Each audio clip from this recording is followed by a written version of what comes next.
শুধুমাত্র আসানসোল নয়, তার পাশাপাশি কলকাতা শহরতলির বেলঘড়িয়া, সেখানেও ভিন রাজ্যের এক সাইবার প্রতারণা মামলায় ম্যারাথন অভিযানে এনফোর্সমেন্ট ডিরেক্টরেট। টানা 24 ঘন্টা জিজ্ঞাসাবাদের পর আটক দুজন। বেলঘড়িয়া ও হাওড়া থেকে ধৃত দুই। বৃহস্পতিবার সকালে বেলঘড়িয়ার দেশপ্রিয় নগরে রমেশ প্রসাদের ফ্ল্যাটে এনফোর্সমেন্ট ডিরেক্টরেটের আধিকারিকরা হানা দেন। কলকাতায় বসেই দিল্লির সাইবার প্রতারণার ছক বলে অনুমান কেন্দ্রীয় এজেন্সির। এই প্রতারণার যোগ মিলেছে পাটনাতেও। ফ্ল্যাটের দরজা জানলা বন্ধ করেই সপরিবারে জিজ্ঞাসাবাদ করা হয় তাকে। বিহার যোগে স্পষ্ট ক্লু পেতে গভীর রাতেই ফ্ল্যাটে পাটনার আরও এক অফিসার। ল্যাপটপ, ফোন সহ রাশি রাশি নথি বাজেয়াপ্ত হয়েছে সেখান থেকে।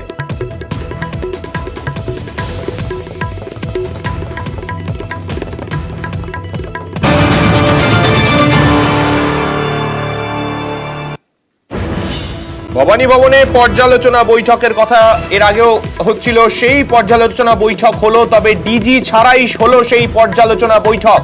মুখ্যমন্ত্রীর কড়া বার্তার পর আসরে এডিজি আইন শৃঙ্খলা। জমি দখল নিয়ে কড়া মনোভাব পুলিশের। আমাদের প্রতিনিধি সোমরাজ রয়েছেন আমাদের সঙ্গে, সোমরাজের থেকে বিস্তারিত জানতে চাইব। সোমরাজ, কি কি বিষয় নিয়ে মূলত এই বৈঠকে আলোচনা হলো? দেখো, যেটা সূত্র মারফত জানা যাচ্ছে, বৈঠকে অনুপস্থিত থাকলেন রাজ্য পুলিশের ডিজি সঞ্জয় মুখোপাধ্যায়। মূলত বৈঠক পরিচালনা করলেন রাজ্য পুলিশের এডিজি আইন শৃঙ্খলা ও রাজ্যের নিরাপত্তা অধিকর্তা। সেটা শোনা যাচ্ছে বা খবর পাওয়া যাচ্ছে, জমি জবরদখল নিয়ে এবার কড়া মনোভাব রাজ্য পুলিশের এডিজি আইন শৃঙ্খলা মনোজ বর্মার। এবং আজকের বৈঠকে সিপিএসপিদের নির্দেশ দেওয়া হয়েছে যে জমি জবরদখলের অভিযোগ পেলে সঙ্গে সঙ্গে পদক্ষেপ করতে হবে, কোনো রকম খামখেয়ালিপনা চলবে না। শুধু তাই নয়, এদিনের বৈঠকে ক্ষোভ প্রকাশ করেন এডিজি আইন শৃঙ্খলা বলে সূত্র মারফত খবর। তিনি বলেন, অনেক জায়গাতেই অভিযোগ হচ্ছে, কিন্তু পুলিশ বসে থাকছে কেন?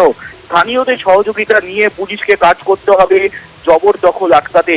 গতকাল মুখ্যমন্ত্রী মমতা বন্দ্যোপাধ্যায় ক্ষোভের মুখে পড়েছিলেন কলকাতা পুলিশের পুলিশ কমিশনার, এবং জবরদখল হচ্ছে কিন্তু পুলিশ কমিশনার কেন দেখছে না, তা নিয়ে প্রশ্নের মুখে পড়েন কলকাতা পুলিশের পুলিশ কমিশনার বিনীত গোয়েল।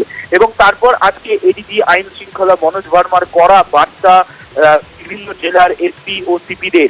আজ ভবানী ভবন থেকে এই বৈঠক পরিচালনা হয়, যেখানে ভার্চুয়ালি বিভিন্ন জেলার এসপি ও সিপিরা উপস্থিত ছিলেন বলেই সূত্র মারফত জানা যাচ্ছে। সেই বৈঠকেই এই কড়া বার্তা দেওয়া হয়। পাশাপাশি এদিনের বৈঠকে আরো বেশ কিছু ইস্যু নিয়ে আলোচনা হয়, যার মধ্যে অন্যতম বিষয় আইন শৃঙ্খলা নিয়েও আলোচনা হয়। বিভিন্ন জায়গায় খুন ও চুরির ঘটনা ঘটছে, অভিযোগ পাওয়ার পর কেন স্থানীয় পুলিশ অ্যাকশন নিচ্ছে না, তা নিয়েও প্রশ্ন তোলেন এডিজি আইন শৃঙ্খলা। অভিযোগ পাওয়ার পরপরই সঙ্গে সঙ্গে অ্যাকশন নিতে হবে বলেই এদিনের বৈঠকে জানানো হয়েছে। পাশাপাশি এদিনের বৈঠককে পরিচালনা করেন রাজ্য পুলিশের নিরাপত্তা অধিকর্তা পীযূষ পাণ্ডেও। তিনিও বলেন যে ভিআইপি ভিভিআইপিদের নিরাপত্তা নিয়ে এসপি সিপিদের আরো চোখ খোলা রাখতে হবে। খুব শীঘ্রই মুখ্যমন্ত্রী জেলা সফরে যাবেন এবং তার জন্য ভিআইপি ভিভিআইপিদের নিরাপত্তা নিয়ে আরো সজাগ ও সতর্ক থাকতে হবে। পাশাপাশি ভোটের পর কিছু কিছু জায়গায় গন্ডগোল হচ্ছে, সেই খুনের ঘটনা ঘটছে, সেগুলো নিয়েও আরো সতর্ক থাকতে হবে। গোয়েন্দা রিপোর্ট নিয়েও অনেক অভিযোগ আসছে এবং ইন্টেলিজেন্স বাড়ানোর জন্য আরো কিছু পরিকল্পনা করতে হবে বলেও এদিনের বৈঠকে বলা হয়। প্রায় 1 ঘন্টা ধরে এই বৈঠককে পরিচালনা করেন রাজ্য পুলিশের এডিজি আইন শৃঙ্খলা। বেশ, সামগ্রিকভাবে রাজ্যের আইন শৃঙ্খলা পরিস্থিতিতে কোনো আপোষ নয়, কার্যত এই কড়া বার্তাই উঠে এলো আজকের এই বৈঠক থেকে। অনেক ধন্যবাদ তোমায় সোমরাজ। নির্বাচন মিটে গিয়েছে, আর তারপরেই নিয়োগ দুর্নীতি তদন্তে ফের গতি সিবিআই এর। সোমবার থেকে শিক্ষক, শিক্ষাকর্মী সহ 37 জনকে তলবের তোড়জোড়। নিয়োগ দুর্নীতিতে শিক্ষক শিক্ষাকর্মীদের যোগে নজর। আমাদের সঙ্গে রয়েছেন আমাদের প্রতিনিধি অর্পিতা। অর্পিতার কাছে যাব, অর্পিতার থেকে আরো বিস্তারিত আপডেট নেব। অর্পিতা, দেখো, নিয়োগ দুর্নীতি মামলায় ফের তৎপর সিবিআই এর আধিকারিকরা, এবং সেক্ষেত্রে সিবিআই সূত্র থেকে আমরা জানতে পারছি যে মোট 37 জনকে সোমবার থেকে ধাপে ধাপে কিন্তু তলব করা হবে। এবং এই 37 জনের মধ্যে 11 জন যারা কিনা বিভিন্ন জেলায় বিভিন্ন স্কুলে কর্মরত শিক্ষক, এবং বাকি 2 জন অশিক্ষক কর্মী, এবং এছাড়াও কিন্তু স্কুলের বেশ কিছু যারা কিনা স্টাফ রয়েছে তাদেরকেও তলব করা হচ্ছে। আর এখানেই কিন্তু প্রশ্ন উঠছে ওয়াকিবহাল মহলের মতে যে তাহলে কি নিয়োগ দুর্নীতি মামলায় এই শিক্ষক এবং অশিক্ষক কর্মীদের যে র্যাকেট, সেটা এটাও কি তাহলে নিয়োগ দুর্নীতির সঙ্গেই জড়িত? কারণ এই যারা কিনা অযোগ্য যারা চাকরি পাচ্ছে তাদের বয়ান থেকে বেশ কিছু শিক্ষকের নাম উঠে আসে এবং সেখান থেকে কিন্তু তাদেরকে তলবের ভাবনা। সেক্ষেত্রে সোমবার থেকে 37 জনকে ধাপে ধাপে ডেকে তাদেরকে তলব করে তাদের বয়ান রেকর্ড করা হবে এবং নিয়োগ দুর্নীতিতে কিভাবে এই অযোগ্যদের তারা সাহায্য করেছিল বা তাদের কি ভূমিকা ছিল সেটা খতিয়ে দেখবে সিবিআই। বেশ,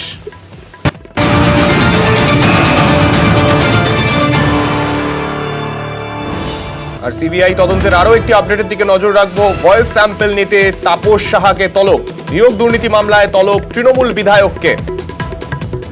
আমাদের সঙ্গে রয়েছেন আমাদের প্রতিনিধি অর্পিতা। অর্পিতার কাছে যাব। অর্পিতা, এই ভয়েস স্যাম্পল ঠিক কতটা গুরুত্বপূর্ণ এক্ষেত্রে? দেখো, অত্যন্ত গুরুত্বপূর্ণ এই ভয়েস স্যাম্পল, কারণ তাপস সাহার যে ভয়েস স্যাম্পল সেই ভয়েস স্যাম্পল আজকে কিন্তু সংগ্রহ করার জন্য সিবিআই তাকে আজকে তলব করে। গতকালকে প্রবীর কয়াল, তাপস সাহা ঘনিষ্ঠ প্রবীর কয়াল সহ 3 জনের ভয়েস স্যাম্পল তারা নিয়েছে এবং সেক্ষেত্রে কিন্তু যেটা জানা যাচ্ছে যে একটি মোবাইলের যে অডিও ক্লিপস রয়েছে সেটিকে ব্যবহার করার জন্যই এই ভয়েস স্যাম্পল যে পরীক্ষা করার যে বিষয়টি সেই পরীক্ষা করার কিন্তু জন্য আজকে সংগ্রহ করার জন্য তাকে ডাকা হয় এবং 1.5 ঘন্টা সময় অতিক্রান্ত কিছুক্ষণের মধ্যে এই ভয়েস স্যাম্পলের যে প্রক্রিয়া সেই প্রক্রিয়া কিন্তু সম্পন্ন হয়েছে। কিছুক্ষণের মধ্যেই তিনি কিন্তু বেরোবেন নিজাম প্যালেস থেকে, তেমনটাই আমরা সূত্র মারফত জানতে পারছি। কারণ বিভিন্ন জনকে সরকারি বিভিন্ন চাকরিতে নিয়োগ করার জন্য বিভিন্ন জনের কাছ থেকে লক্ষ লক্ষ টাকা হাতিয়েছিলেন বলে অভিযোগ এবং সেই অভিযোগের পরিপ্রেক্ষিতে রাজ্য পুলিশের যে অ্যান্টি করাপশন ব্রাঞ্চ সেই অ্যান্টি করাপশন ব্রাঞ্চ এই তদন্ত নেয় এবং তখন কয়েকজনকে গ্রেফতার করে। তারপরে হাইকোর্টে এই মামলা যায় এবং তারপরে সিবিআই এই তদন্তভার নেয়। সেই মামলাতে সিবিআই তদন্তভার নিয়ে এই তাপস সাহার বাড়িতে গিয়ে তল্লাশি অভিযান করে, এমনকি প্রদীপ কাওয়াল সহ কয়েকজনের বাড়িতে গিয়ে তল্লাশি করে এবং কয়েকবার নিজামেও তাকে ডেকে তার বয়ান রেকর্ড করে। আজকে কিন্তু মূলত তার যে ভয়েস স্যাম্পল সেই ভয়েস স্যাম্পল সংগ্রহ করার যে কাজ সেটি কিন্তু করা হবে, তেমনটাই আমরা সিবিআই সূত্র থেকে জানতে পারি। বেশ, ডাকবে ভাই, সহযোগিতা করবো। আমার তলব করা হয়েছে, আমি সহযোগিতা করব। ঠিক আছে, এসে তদন্তের ক্ষেত্রে ওনাকে ডেকেছে, একটা ভয়েসের ব্যাপার আছে, সেই নিয়ে ওনাকে আজকে ডেকেছে। উনি করবেন তদন্তে, সবসময় এর আগেও সাহায্য করেছেন। Is suffering from different types of elements, ওনার শরীর অসুস্থ। সেই অবস্থাতেও যখনই সিবিআই ডেকেছে, যতবারই ডেকেছে উনি ততবারই এসছেন সিবিআইকে তদন্তে সাহায্য করার জন্য। শুধুমাত্র নিয়োগ দুর্নীতি মামলা নয়, পাশাপাশি কয়লা পাচার মামলাতেও রাজ্যে ফের সক্রিয় সিবিআই। আসানসোলে এজেন্সির জালে 2, গতকালই তাদের তলব করে জিজ্ঞাসাবাদ শুরু করে সিবিআই। বয়ানে একাধিক অসঙ্গতি থাকায় তাদেরকে গ্রেফতার করা হয় সিবিআই এর তরফে। যে দুজনকে গ্রেফতার করা হয়েছে তারা দুজনেই ইসিএল এর আধিকারিক বলে এখনো পর্যন্ত খবর। নির্বাচনের পরেই একদিকে যখন আমরা দেখছিলাম নিয়োগ দুর্নীতির তদন্তে তৎপরতা সিবিআই এর তরফে, ঠিক তার পাশাপাশি কয়লা পাচারের তদন্তেও কিন্তু রাজ্যে ফের সক্রিয় সিবিআই। আসানসোলে এজেন্সির জালে 2, দুজনই ইসিএল এর আধিকারিক বলে এখনো পর্যন্ত খবর। আমাদের সঙ্গে রয়েছেন আমাদের প্রতিনিধি অমিত। অমিতের কাছে যাব। অমিত, ঠিক কি কারণে এই 2 ইসিএল এর আধিকারিককে গ্রেফতার করা হলো সিবিআই এর তরফে? তোমাকে জানিয়ে রাখবো প্রথমে যে নরেশ কুমার সাহা ইপিএল এর ইনি জেনারেল ম্যানেজার পদে তিনি কর্মরত ছিলেন এবং আর একজন অশ্বিনী কুমার যাদব যিনি হচ্ছে সিভিল কন্ট্রাক্টর। দুজনকে গ্রেফতার করা হয়েছে সিবিআই তরফে এবং আজ ভিতরে রাজ্যে আসানসোল বিশেষ সিবিআই আদালতে পেশ করা হলে 4 দিনের সিবিআই হেফাজতের নির্দেশ দেওয়া হয়েছে। কয়লা পাচার মামলা 2020 সাল থেকে সিবিআই করছে। সেক্ষেত্রে এই মামলাতে এর আগেও বেশ কয়েকজন ইপিএল কর্মী, সিআইএসএফ কর্মীদের কিন্তু জিজ্ঞাসাবাদ করা হয়েছিল। এমনকি বিএসএফ এর কর্তাদের যোগ এই মামলাতে পাওয়া গিয়েছিল।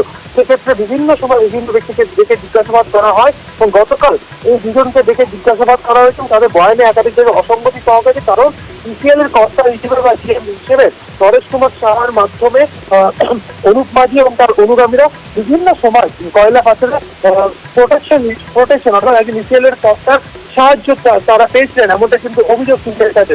অন্যদিকে অশ্বিনী কুমার যাদব যিনি অত্যন্ত ঘনিষ্ঠ নরেশ কুমার সাহার, তিনি হচ্ছে সিভিল কন্ট্রাক্টর, তারও এই কয়লা পাচারের ক্ষেত্রে তারও যোগসূত্র পাওয়া গেছে, এমনটা সিবিআই তরফে দাবি করা হচ্ছে।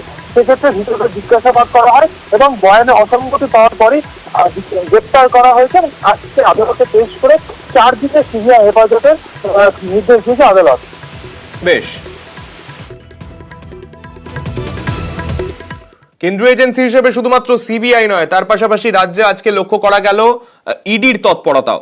আসানসোলে আজকে অ্যাকশন মোডে ইডি। রানীগঞ্জের শিশুবাগান মোড়ে এক লোহার ব্যবসায়ীর বাড়িতে হানা কেন্দ্রীয় এজেন্সির। শিল্পপতি চণ্ডী কেডিয়ার বাড়িতে হানা কেন্দ্রীয় এজেন্সির।